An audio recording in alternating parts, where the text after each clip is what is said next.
बुधवार खोर्धा जिला प्रशासन पक्षर 78तम स्वाधीनता दिवस पूर्व हर घर तिरंगा अभियान कार्यक्रम आयोजित हो अवसर में विभिन्न स्वयं सहायक गोष्ठी महिला एवं विभिन्न छात्र छात्री मानक द्वारा एक विशाल तिरंगा रैली खोर्धा जिलापाल कार्यालय बाहरी नगर परिक्रमा कर बक्सी जगबंधु विद्याधर उच्च विद्यालय पड़िया पहुंचीला। रैली में वंदे मातरम तिरंगा संगीत गान कर छात्र छात्री माने 200 फुटर विशाल तिरंगा पताका धरी नगर परिक्रमा करथिले।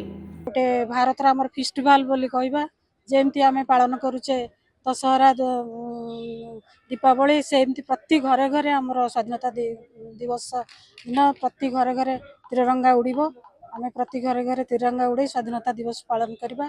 किभली आमर पूर्वज माने मनीषी माने तांको जीवन को बलिदान देई तांकर परिवार को बलिदान देकरी से किभली भाबरे स्वाधीनता आनिथिले समस्ते जानिबा उचित, आमर युवपीढ़ी जानिबा उचित। शेष आयोजित सभा जिलापाल चंचल राणा, जिला परिषद अध्यक्षा रूपश्री राणी, गुमान सिंह, खोर्धा विधायक प्रशांत जगदेव, भुवनेश्वर सांसद अपराजिता षडंगी, राज्य बीजेपी अध्यक्ष मनमोहन सामल, पूर्वतन जयदेव विधायक अरविंद ढाली जोग देथिले।